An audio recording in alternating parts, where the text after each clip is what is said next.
शिक्षित होना ही पर्याप्त नहीं है, क्योंकि साक्षर का विपरीत राक्षस होता है। अभी हाल में देखिए जो बम विस्फोट हुआ है उसमें डॉक्टरों का नाम आया है। हमारी जांच एजेंसियों ने शिक्षा किस चीज के लिए? मरीजों को ठीक करने के लिए, बीमारों को ठीक करने के लिए डॉक्टरेट की शिक्षा ली। काम क्या कर रहे हैं? तो ये एक चुनौती हम सब लोगों के सामने है। इससे हमको और आपको स्वयं ही निपटना होगा अपनी जागरूकता के माध्यम से। सनातन और भारत, जैसे महाराज जी कह रहे थे ना कि जल और जल की लहरें, सूर्य और सूर्य की किरण, चंद्रमा और चांदनी, ये दोनों अलग नहीं हैं। ठीक उसी तरह से सनातन और भारत, ये भी एक दूसरे के पर्यायवाची हैं। और भारत के ऊपर खतरा है। आज भारत जिस रूप में है या हमारे पूर्वजों के समय वैदिक काल से भारत जिस रूप में था, लोग उसको बदलना चाह रहे हैं, उसको ध्वस्त करना चाह रहे हैं। आज ऐसे बहुत से लोग हैं राजनीति के क्षेत्र में जो भारत मां की जय नहीं बोलते। विश्व में अनेक देश हैं, लेकिन मां का दर्जा, मां का स्तर भारत को ही प्राप्त है। कभी आपने नहीं सुना होगा कि जापान में नारा लगे कि जापान माता की जय या अमेरिका माता की जय। ये जो विशेषाधिकार है ये इसी पुण्य भूमि को है। 150 वर्ष पूरे हुए हैं वंदे मातरम के। श्री बंकिम चंद्र चट्टोपाध्याय जी ने, बंकिम चंद्र चटर्जी ने आज से 150 वर्ष पहले ये जो महागीत लिखा, ये हमारे स्वतंत्रता सेनानियों की, क्रांतिकारियों के लिए एक प्रेरणा, एक संबल बना। और आपको यह भी बता दें कि विधानसभा हो, विधान परिषद हो या लोकसभा हो या राज्यसभा हो, जब सत्र आरंभ होता है और समाप्त होता है तब राष्ट्रगीत का और राष्ट्रगान का गायन किया जाता है।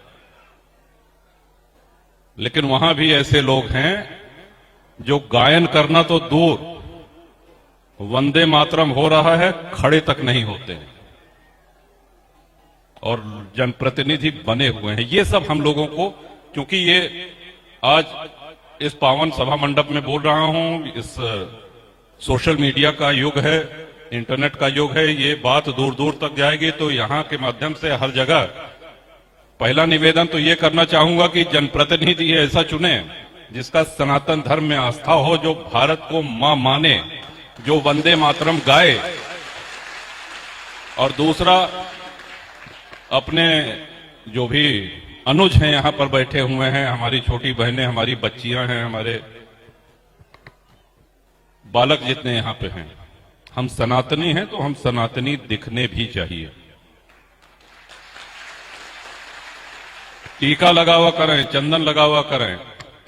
24 घंटा हो थे एक दिन में, कम से कम आधा घंटा, 1 घंटा, जिनके बदौलत सब कुछ है, वह ईश्वर के चिंतन, वह ईश्वर के पठन पाठन, वह ईश्वर के चिंतन मनन अवश्य करें।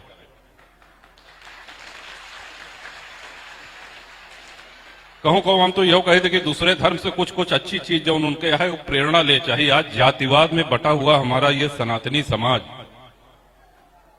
कितना सरल है हिंदू समाज को बांट देना, काट देना।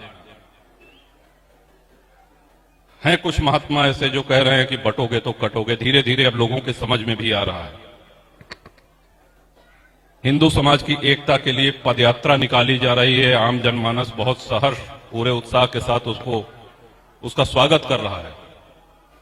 जागरूकता आ रही है, लेकिन सैकड़ों वर्ष की गुलामी के बाद जागरूकता की ये जो गति है, इसमें और तीव्रता आनी चाहिए और तेजी आनी चाहिए। और वो तेजी तभी आएगी जब हम और आप सभी लोग संकल्पबद्ध होकर के अपने सनातन धर्म को और अपने भारत माता को नई ऊंचाइयों तक ले जाने के लिए यहां से शपथ लेकर के, संकल्प करके यहां से जाएं।